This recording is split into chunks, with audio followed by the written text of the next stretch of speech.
ખેડા જિલ્લા સહકારી દૂધ ઉત્પાદક સંઘની જે નિયામક મંડળની ચૂંટણી હતી તેનું આજે પરિણામ હતું। સહકારિતાનું એક જે કહી શકાય કે ભારત દેશનું પાયાનું આ સ્થાન છે કે જ્યાંની સહકારિતા રાજકારણ ઉપર સૌની નજર મંડાયેલી રહેલી હોય છે।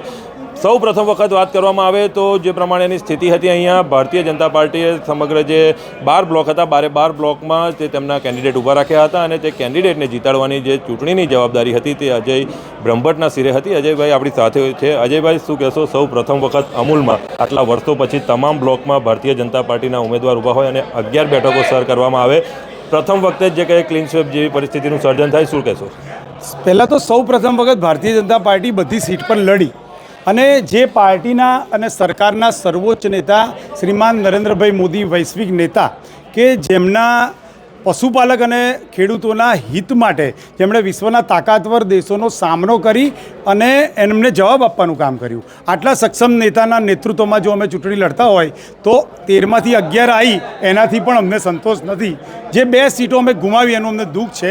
ખૂબ નજીવા માર્જિનથી એ બંને સીટો અમે ગુમાવી છે અને એનું પણ અમે મૂલ્યાંકન કરીને એ વિસ્તારના પશુપાલકોનો પણ સંપર્ક કરીને એમને સમજાવવાનો આવનારા દિવસોમાં પ્રયત્ન કરીશું।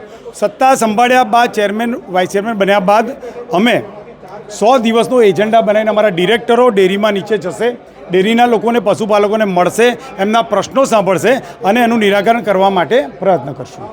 જે પ્રમાણે અજયભાઈ શરૂઆત થઈ ખૂબ જ પડકાર હતો, કારણ કે દરેક જગ્યા ઉપર જે પ્રમાણે જે ચહેરા હોય છે તે નક્કી હોય છે, કારણ કે આ ચૂંટણી જે સહકારિતાની છે તેનું આખું સમીકરણ અલગ હોય છે।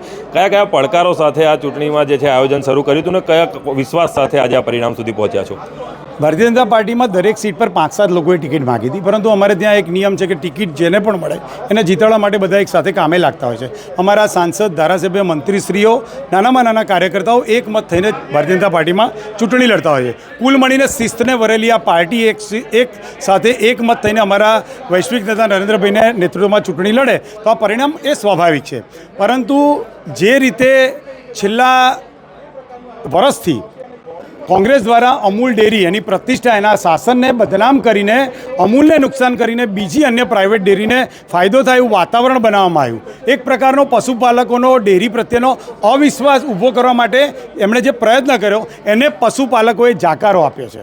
જે 2 લોકો જીત્યા છે એ લોકોએ પણ પશુપાલકોનું એ મન સમજી અને આ પદ પર રાજીનામું આપવું જોઈએ કે તમે કરેલું કૃત્ય એ અમૂલના નુકસાનમાં હતું, માટે પ્રજાએ તમને બહાર મૂક્યા છે। જેમ કેન્દ્ર સરકાર, રાજ્ય સરકારમાં સત્તા સંભાળ્યા બાદ નરેન્દ્રભાઈના નેતૃત્વમાં સમગ્ર સર્વ સમાજના લોકોનો વિકાસ કરવામાં આવે છે, એમ પશુપાલકો, ખેડૂતોના વિકાસ કરવા માટે આવનારા દિવસોમાં ખૂબ જ ઝીણામાં ઝીણી બાબતનું ધ્યાન રાખી, સંકલન કરીને, ચર્ચા કર્યા બાદ પશુપાલકો વચ્ચે જેને યોજનાઓ બનાવી અને એનો અમલ કરવામાં આવશે। આભાર અજયભાઈ, અમારી સાથે જોડાયા હતો તે બદલ। આજે આખું જે આજનું જે પરિસ્થિતિ છે તે જોતાં જ લાગી રહ્યું છે કે જે પ્રમાણે 13માંથી 11 બેઠકો ભારતીય જનતાએ સર કરી છે અને જે પ્રમાણે તેઓ આ જીત છે તેનો જે છે સંપૂર્ણ શ્રેય જે પ્રમાણે સહકારિતા મંત્રાલય બન્યું છે અને ત્યારબાદ પશુપાલકો અને જે પ્રમાણે આ પ્રકારની તેમના હિતમાં લેવાયેલા નિર્ણયો છે તેને આપી રહ્યા છે। નમસ્કાર।